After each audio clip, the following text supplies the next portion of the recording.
Hi friends, welcome to my channel. बहुत बहुत स्वागत है आप सभी का। तो फ्रेंड्स, आज हम 34 चेस्ट साइज़ के लिए प्रिंसेस कट ब्लाउज की कटिंग कर रहे हैं और इसके लिए पेपर मैंने डबल लिया है क्योंकि बैक और फ्रंट दोनों भी पार्ट हम एक ही साथ में अलग करने वाले हैं। तो यहाँ पर पेपर को इस तरह से आपको डबल रखना है और प्रिंसेस कट ब्लाउज को जब भी आप ब्लाउज पे कट करते हैं तो एज इट इज़ आप इस पेपर कटिंग को रख के आउटलाइन देके कट कर सकते हैं, परफेक्टली कट हो जाता है। तो यहाँ पर इस तरह से पेपर लिया है। सबसे पहले आप अपने ब्लाउज की जितनी भी हाइट है और जो भी ब्लाउज आपको परफेक्ट आता हो उस ब्लाउज की हाइट यहाँ पर नापनी है। उसमें आपको 1 इंच एक्स्ट्रा मिलाकर यहाँ पर मेजरमेंट इस तरह से लेना है। सपोज अगर 14 इंच है तो 15 लेनी है, 15 है तो 16 लेनी है। कुछ भी मेजरमेंट आपका जो भी है उसमें आपको 1 इंच एक्स्ट्रा मिलाना है। यहाँ पर मेरे ब्लाउज की मेजरमेंट 14.5 इंच है तो मैं यहाँ पर इसको 15.5 इंच के ऊपर इस तरह से मार्क कर लेती हूँ। 34 साइज है तो छोटी साइज है, इसीलिए यहाँ पर गले की चौड़ाई लेंगे हम 34 साइज के लिए गले की चौड़ाई हम लेंगे 2.5 इंच। 2.25 से लेके 2.5 इंच तक आप ले सकते हैं। शोल्डर पट्टी की चौड़ाई को हम लेंगे 3.25 इंच। यहाँ पर आप 3 इंच भी पूरा ले सकते हैं।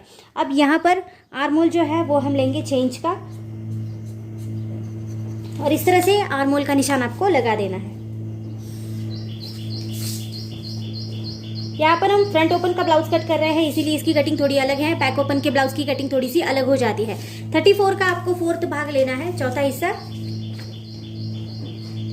तो यहाँ पर 8.5 इंच आता है तो मैं यहाँ पर 8.5 इंच के ऊपर एक मार्किंग लगा देती हूँ। ये 34 का 4th भाग है और इसमें आपको एक्स्ट्रा मार्जिन रखना पड़ेगा। 1 इंच, 1.5 इंच या 2 इंच तक आप एक्स्ट्रा मार्जिन को रख सकते हैं। तो यहाँ पर मैं 1.5 इंच रख रही हूँ तो यहाँ पर ये पूरा 10 इंच का यहाँ पर मैंने 10 इंच के ऊपर एक मार्किंग लगा दी है। अब नीचे की साइड जहाँ पर आपने हाइट को पूरा नापा है वहां पर आपको कमर का चौथा हिस्सा प्लस 1.5 इंच लेना है। अगर आपको याद ना रहे तो जैसे आपने ऊपर 10 इंच लिया है तो आप नीचे लेंगे 9 इंच के लिए, क्योंकि कमर का हिस्सा हमारा पतला होता है। तो उस हिसाब से हम यहाँ पर 9 इंच के लिए इस तरह से मार्क कर देंगे। यहाँ पर मार्किंग इस तरह से तिरछी होगी। यहाँ पर हम फ्रंट और बैक दोनों भी हिस्से एक ही साथ में अलग कर रहे हैं तो इसीलिए दोनों भी आर्मोल हम यहीं पर मेजरमेंट ले लेंगे। अब ये बैक साइड का आर्मोल जो है मैं 1 इंच का ले रही हूँ और फ्रंट साइड का 1/2 इंच का। यहाँ पर मैंने 2 मार्क इस तरह से लगा दिए हैं। पेपर को हल्का सा इस तरह घुमा के लेंगे और यहाँ पर आपको इस तरह से आर्मोल का निशान लगा देना है। आप जब भी आर्मोल का निशान लगाएंगे हाथ को बार बार उठाएंगे नहीं, ऐसा करने से गोलाई ठीक से नहीं आती है। तो इस तरह से हम 2 निशान यहाँ पर लगा देंगे।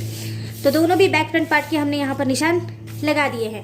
प्रिंसेस कट ब्लाउज के लिए कटिंग कर रहे हैं तो जो भी फ्रंट पार्ट की मार्किंग है वो हम यहीं पर कर लेंगे। अब आगे का गला यहाँ पर नापते हैं। आगे का गला आपका जो भी मेजरमेंट का होगा आप वो लेंगे। यहाँ पर सपोज अगर 6 इंच 6.5 इंच का आप गला लेते होंगे तो 6.5 इंच ही लेना है। इसमें कुछ भी बढ़ाना घटाना बिल्कुल भी नहीं है। यहाँ पर आपको ऊपर जैसे आपने लिया था 2.25 इंच के लिए 2.5 इंच के लिए, वही आप मार्किंग नीचे भी करेंगे।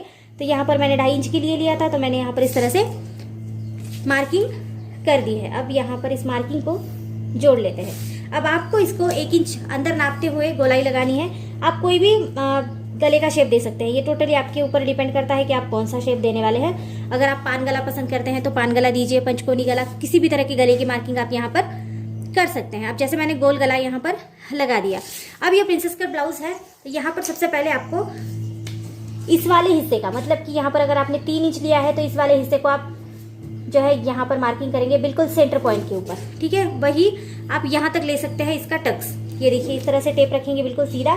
यहाँ पर जो भी मार्क आएगा आपको वही मार्क यहाँ पर लेना है। इस तरह से इसका भी बिल्कुल सीध में लेना है। जब भी आप इसका जो टक्स लगाते हैं आगे वाला तो ये ऐसा आप ले सकते हैं। या फिर इसका दूसरा तरीका है कि आप यहाँ से इसको लेंगे 3.5 इंच के ऊपर, या आप यहाँ से भी लेंगे तो सेम आएगा, वहां से भी लेंगे तो सेम आएगा, आपको जैसा भी लगे, लेकिन लेना आपको बिल्कुल सेंटर के ऊपर है। तो यहाँ पर मार्किंग के ऊपर हम इसको सीधा कर देंगे इस मार्किंग को। तो मैं यहाँ पर इसको 3.5 मतलब कि 3.5 इंच के लिए बिल्कुल सीधी लाइन ड्रॉ कर देती हूँ।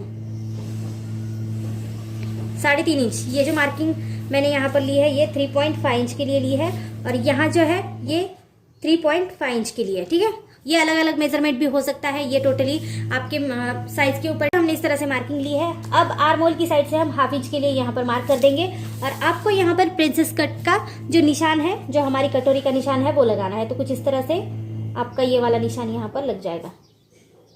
ये बहुत से लोग आर्मोल के अंदर से भी लेते हैं, कोई इशू नहीं होता, ले सकते हैं आप। लेकिन क्या होता है कि जब हम आर्मोल को दबाते हैं तो ये जो कपड़ा है यहाँ पर भी दब जाता है, तो थोड़ा सा मुश्किल होता है। इसीलिए मैं थोड़ा सा 1/2 इंच ऊपर लेकर ही इसको बनाती हूँ। अब यहाँ पर देखिए ये 34 साइज के लिए है तो यहाँ पर आपको सबसे पहला वाला टक्स लेना है। तो मैं यहाँ पर 34 साइज के लिए 1.5 इंच का टक्स ले रही हूँ। आप कम ज्यादा कर सकते हैं। यहाँ पर 1.25 इंच का भी टक्स लगाया जा सकता है। तो मैंने यहाँ पर 1.5 इंच का टक्स लिया है और ये आपको इस तरह से जोड़ना है। ये देखिए आप जब जोड़ोगे तो ये कुछ इस तरह से हो जाएगा। ये वाला टक्स आपको इस तरह से लेकर यहाँ पर जोड़ना है।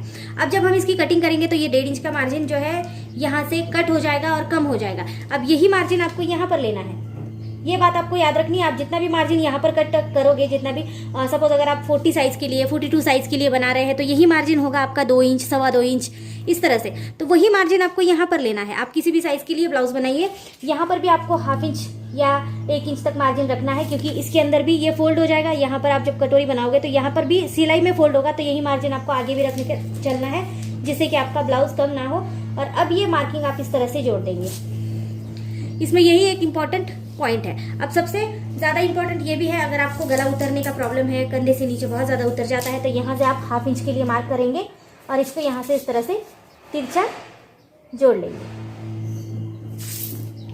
अब यहाँ पर इसकी हम कटिंग करेंगे। कटिंग भी इसकी बहुत ज्यादा आसान है। अब फ्रेंड्स इसकी कटिंग करते हैं। कटिंग भी बहुत ज्यादा आसान है। सबसे पहले आपको बैक साइड को अलग हटाना है। तो कटिंग करते वक्त आप नीचे से कट करना शुरू करेंगे। इसको बैक साइड को पहले हटा लेंगे, देन उसके बाद आप फ्रंट साइड की कटिंग करेंगे।